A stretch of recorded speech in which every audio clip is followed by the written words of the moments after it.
प्रणाम। मैं श्वेता सिंह आप सबको छठ पर्व की हार्दिक शुभकामनाएं देती हूँ। महापर्व छठ जिन व्रतियों ने व्रत धारण किया है उनको भी, जिन्होंने व्रत धारण नहीं किया है उनको भी, क्योंकि ये केवल एक व्यक्ति का पर्व नहीं होता है। महापर्व इसीलिए कहते हैं इसे क्योंकि घर में एक व्यक्ति भले व्रत धारण करे, लेकिन हर एक व्यक्ति अपने सहयोग से उस व्रत को धारण कर लेता है। मैं महापर्व छठ की शुभकामनाएं उन लोगों को भी देना चाहती हूँ जिन्होंने शायद कभी सुना न हो इस पर्व के बारे में, लेकिन हम इसे महापर्व इस कारण से कहते हैं क्योंकि ये पर्व सबका है।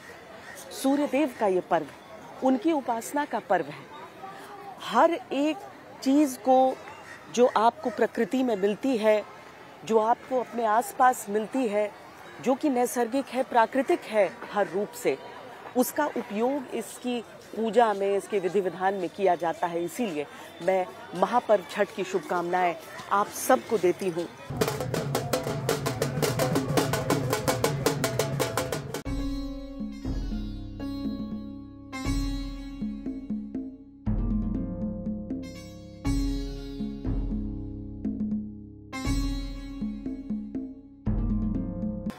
बिहार में इस समय चुनाव चल रहे हैं, लेकिन बाकी राज्यों के लोग देखें भी कि ये 4 दिन के समय जो चुनाव का शोर है वो भी पूरी तरीके से थम जाता है। कई ऐसे नेता भी होते हैं जो पूरी चुनावी प्रक्रिया में हिस्सा ले रहे हैं, लेकिन छठ का पर्व भी कर रहे हैं और इसीलिए वो महापर्व के छठ के समय बाहर नहीं निकलते। और दूसरी चीज़ है कि ये ऐसा पर्व है जहाँ पर आप अपना सर्वस्व भी समर्पित करते हैं ईश्वर को। ये कुछ भौतिक मांगने का पर्व नहीं माना जाता है, तो चुनावी प्रक्रिया भी इससे कुछ दिनों तक दूर रहेगी।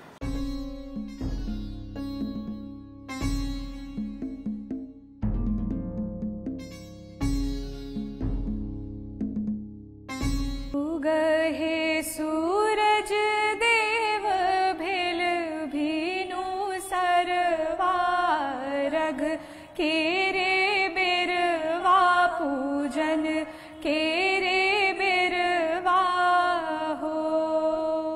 छठ कार्तिक मास के शुक्ल पक्ष को चतुर्थी तिथि से प्रारंभ होता है। चतुर्थी तिथि को नहाय खाए होता है, कद्दू भात जिसे हम लोग कहते हैं। और व्रती उसके पहले पूरा घर का सफाई सुथरा करती है। उसके बाद कद्दू भात, चतुर्थी तिथि को गंगा स्नान करने के पश्चात हम लोग कद्दू भात बनाते हैं। और कद्दू मेडिसिनल अगर सोचिएगा तो ये पर्व हमारा धर्म और साइंस दोनों से जुड़ा हुआ है। लेकिन ये पर्व होता क्या है? दरअसल भौगोलिक, सांस्कृतिक, आध्यात्मिक, धार्मिक, प्राकृतिक, वैज्ञानिक किसी भी दृष्टिकोण से देखिए, छठ पर्व का महत्व आपको वहां पर दिख जाएगा। सूर्य षष्ठी कहते हैं इसे।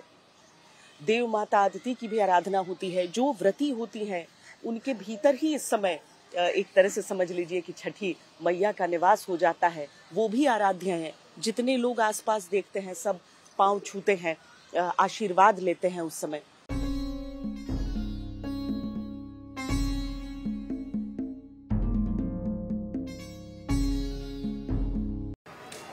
सूर्य षष्ठी वैज्ञानिक रूप से भी इस समय कुछ ऐसे भौगोलिक परिवर्तन के कारण मनाया जाता है जो कि सीधे सूर्य की पृथ्वी पर पड़ने वाली किरणों से जुड़ा हुआ है।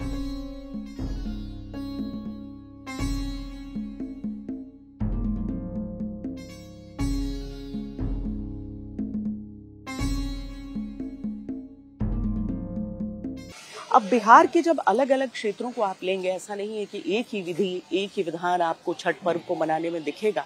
अलग अलग रूप में ये पर्व मनाया जाता है अपने क्षेत्र के हिसाब से। जैसे मिथिला का क्षेत्र थोड़ी सी अलग रीतियों के साथ इस पर्व को मनाएगा। मगध का जो क्षेत्र है वो कुछ अलग मनाएगा। हर परिवार अपने अनुसार, अपने अनुरूप इस पर्व को मना सकता है। लेकिन एक बात सबसे बढ़कर है और वो बात ये है, इस पर्व की शुद्धता बहुत आवश्यक है। इसमें कोई भी मिलावट नहीं, कुछ भी नहीं। अब सूप को देखिए ना, सूप जो है वो बाकी चीजों में प्लास्टिक, मेटल, बहुत सारी चीजों का इस्तेमाल हो सकता है। सूप जो है वो बांस से ही बनेगा।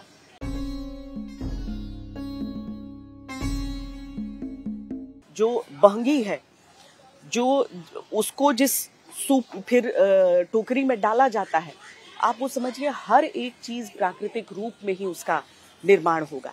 वो किसी भी तरीके से कोई केमिकल, कोई प्लास्टिक से बनी हुई नहीं हो सकती है, बिल्कुल प्राकृतिक होना है। आप एक सूप जब बनाते हैं उसमें आप नारियल रखते हैं, नारियल बहुत पवित्र है। केला का जो घवद है वो पूरा का पूरा इस पूजा में रखा जाता है। इसमें सिंदूर, रोली, ये सारी चीजें रहेंगी। गन्ने का फसल भी चूंकि रहता है तो गन्ना भी आप इसमें देखेंगे। अनानास हालांकि पूर्वोत्तर के राज्यों से मंगाया जाता है, अनानास को रखा जाता है, अदरक रखा जाता है।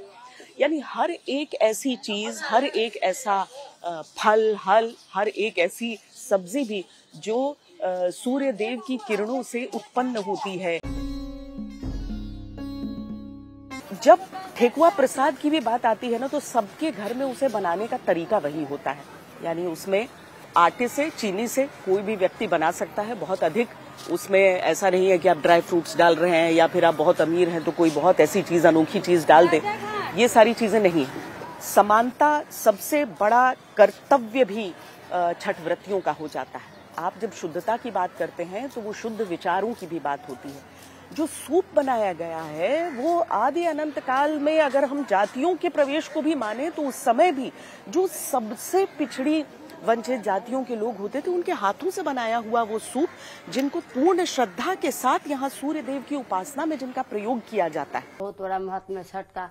हम लोग हिंदू धर्म है, बहुत अच्छा से हम लोग मनाते हैं। साल भर का इंतजार रहता है हम लोग का कि छठ आएंगे तो हम लोग बहुत कड़े हुंसा से करते हैं। सभी बाल बच्चा मिलकर हम लोग इस पर्व को मनाते हैं।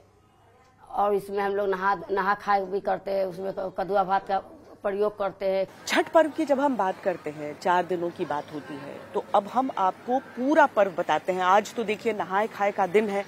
नहाए खाए का जो पहला दिन होता है छठ पर्व का, यानी कि दीपावली के त्योहार के 6 दिन बाद छठ का जो ये त्योहार मनाया जाता है, नहाए खाए से पर्व की शुरुआत होती है। नहाए खाए बहुत सरल है। आप शुद्धता के साथ नहाते हैं, गंगा जल या किसी भी पवित्र नदी के जल में नहाते हैं। अगर आप नदी किनारे नहीं रहते हैं, कोई शुद्ध जल आपके पास नहीं है, तो लोग घरों में रखते हैं ना कोई पवित्र नदी का जल, आप उसको नहाने के जल में प्रयोग करके, उसमें ऐड करके आप उससे स्नान कर सकते हैं पूरी शुद्धता से। मन, विचार, शरीर सबकी शुद्धता हो जाती है। खाए क्या है इसमें? नमक छूट जाता है आज से। आज कद्दू भात भी कहते हैं। बहुत सरल तरीके से, सामान्य तरीके से भात यानी चावल पकाया जाता है, कद्दू की सब्जी पकाई जाती है, दाल उसमें कुछ लोग डाल लेते हैं और उसको कद्दू भात खाया जाता है। और आज से फिर व्रत की शुरुआत हो जाती है। फिर कुछ आप जमीन पर सो रहे हैं, किसी पलंग पर नहीं सो रहे हैं। जो प्राकृतिक चीजों का इस्तेमाल मैंने बताया, तो टूथब्रश नहीं बल्कि दातुन का इस्तेमाल होता है। टूथब्रश भी अगर शहरों में नहीं दातुन मिल पा रहा है तो वो पुराना नहीं होना चाहिए, नया हो जाएगा। सब कुछ शुद्ध इस दिन से। कल का दिन खरना का हो जाता है। आज की रात जो सोते हैं वहां से निर्जला व्रत की आपकी शुरुआत हो गई। न पानी, न अन्न, खर ना, आप ग्रहण कुछ भी नहीं कर रहे हैं। लेकिन सुबह उठते के साथ पूरे घर में जो लोगों का आना जाना भी शुरू रहता है। जितने भी रिश्तेदारों या फिर पड़ोसियों जिनके घरों पे छठ नहीं हो रहा है, वो आकर सहयोग देते हैं। मैंने बचपन से देखा है, अपनी माँ को, अपनी चाची को, अपनी मौसी लोगों को छठ करते देखा, अपनी नानी को छठ करते देखा है। तो ये कहीं ना कहीं मेरे अंदर भी है कि मैं इस पर्व को करूं और छठी माँ का बहुत सारा आशीर्वाद लूं।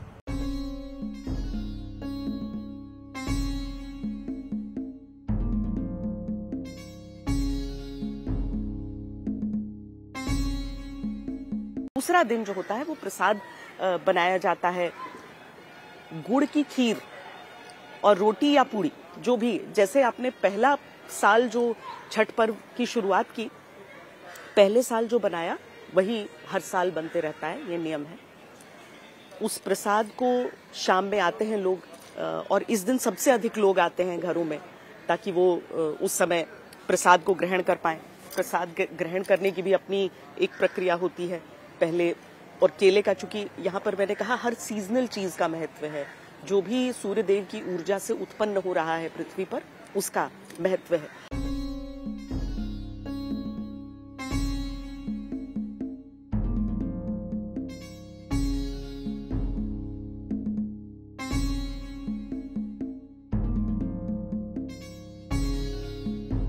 और उसके बाद जब व्रती उसे ग्रहण कर लेती हैं, उसके बाद घर के बाकी लोग जो हैं वो खरना का प्रसाद ग्रहण कर सकते हैं। लेकिन इस प्रसाद के अलावा जो छठ व्रती हैं उन्होंने कुछ भी ग्रहण नहीं किया होता है, यानी निर्जल उपवास। ये प्रसाद ग्रहण किया और उसके बाद फिर वो निर्जल उपवास वापस शुरू है।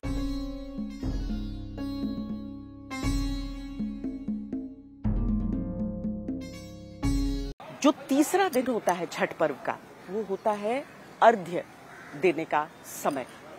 डूबते सूर्य को अर्घ्य दिया जाता है छठ महापर्व के तीसरे दिन। इस दिन सुबह से फिर प्रसाद बनाने की प्रक्रिया शुरू होती है, लेकिन ये प्रसाद अलग है। ये महापर्व छठ का महाप्रसाद है ठेकुआ, जिसमें पूरे घर के सब लोग लगते हैं, लेकिन व्रती को खास तौर से लगना पड़ता है। जैसा कि मैंने आपको बताया कि बहुत सरल प्रक्रिया के साथ बहुत सामान्य ये प्रसाद बनाकर तैयार किया जाता है, जिसमें आप आटे और चीनी के साथ, और उसमें हल्का घी का प्रयोग भी हो जाता है। फिर आप उसको जब तल कर निकालते जाते हैं तो बड़ा घर के बच्चों को बड़ी मुश्किल होती है उस समय स्वयं को रोक पाने की, लेकिन वो जानते हैं कि ये जो महाप्रसाद है वो सूप की डली, वो जो छठ की डलिया है, जो सूप है, उसमें रखा जाएगा।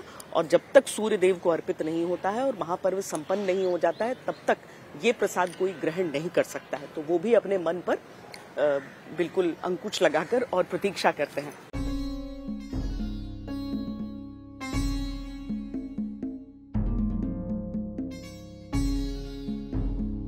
जब प्रसाद तैयार हो जाता है, फिर सूप को तैयार करने की बारी आती है। यानी कि सूप की पहले पूजा की जाती है, उस पर रोली लगाया जाता है और उसके बाद उसमें एक एक करके सभी फलों को, सब्जियों को सज्जित किया जाता है और साथ में ठेकुआ महाप्रसाद भी डाल दिया जाता है। कुछ चना भी जरूर डाला जाता है इसमें। हर चीज, एक और बात है इसमें कि हर चीज जोड़े जोड़े में इसमें आती रहती है, रखी जाती रहती है। छठ हमारे हिंदुओं में सबसे बड़ा पर्व मनाया जाता है। सभी बिहार में ये सबसे बड़ा पर्व कहलाता है छठ। इसमें ये 4 दिन का पर्व होता है।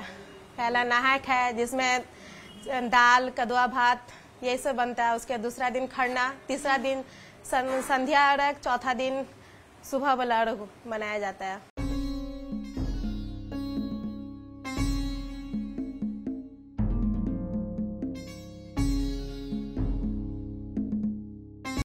फिर जो निर्जल उपवास की हुई है जो छठ व्रती, वो इसको लेकर बाकी घर वालों के साथ वो घाट की तरफ आते हैं। घाट पर आकर आप कम से कम कमर तक नदी में, जैसे मेरे पास तो गंगा जी हैं, सामने गंगा जी हैं, तो वहां पर उसमें डूबकर आप जिस ओर सूर्यास्त होगा उस ओर मुख करके आप हाथ जोड़कर खड़े रहते हैं, आराधना करते हैं, सूर्य देव की उपासना में स्वयं को बिल्कुल डुबो देते हैं।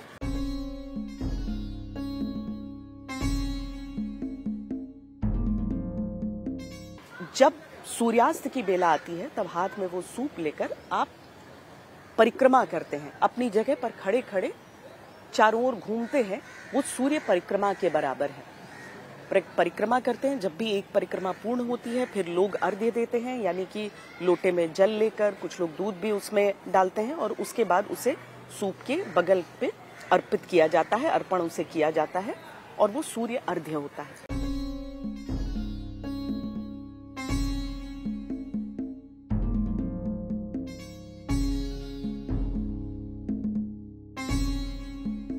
जो लोग नहीं भी व्रत कर पाते हैं वो लोग सूर्य अर्घ्य देकर इस महापर्व में पुण्य का हिस्सा वो बनते हैं। यहाँ पर जब हो गया तो अभी भी जो निर्जल व्रत है वो टूटेगा नहीं, वो व्रत लगातार जारी रहेगा। जो व्रती हैं सूर्यास्त के साथ यहाँ से अपने अपने घरों की ओर वापस चली जाएंगी। घर जाने के बाद भी आपका व्रत चल रहा है।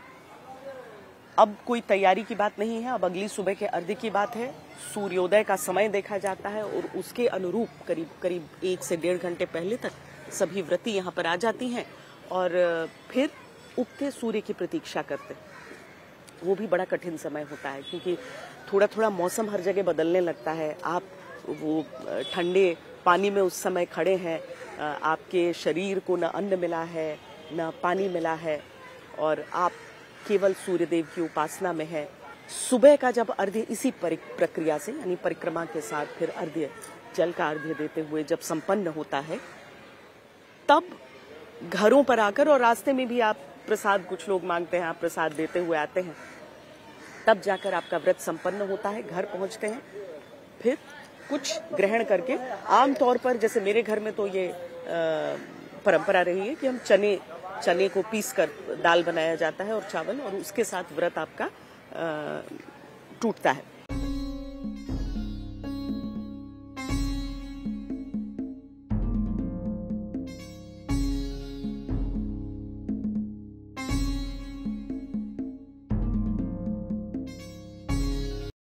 छठ महापर्व की सोच भी शुद्ध है, इस पर्व का, इस व्रत का पालन भी बहुत शुद्ध है। तो आज से मैंने, जो कि चुनाव कवरेज में लगातार कर रही थी, पदयात्रा मेरी बिहार के अलग अलग जिलों में लगातार जारी थी, लेकिन 4 दिन का विराम मेरी भी पदयात्रा को है क्योंकि मैं छठ का पर्व करती हूँ, छठ का महाव्रत करती हूँ।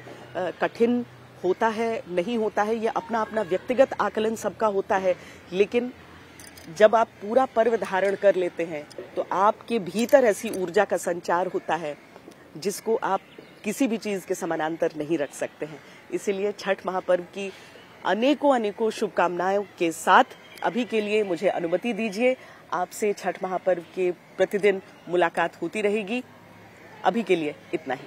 प्रणाम। अगर आप मुझसे जुड़ करके अपनी समस्याओं का समाधान चाहते हैं और चाहते हैं कि आपकी समस्याओं को ज्योतिष के माध्यम से सुलझाया जाए, तो आप हमसे संपर्क कर सकते हैं, जुड़ सकते हैं एस्ट्रो तक पर।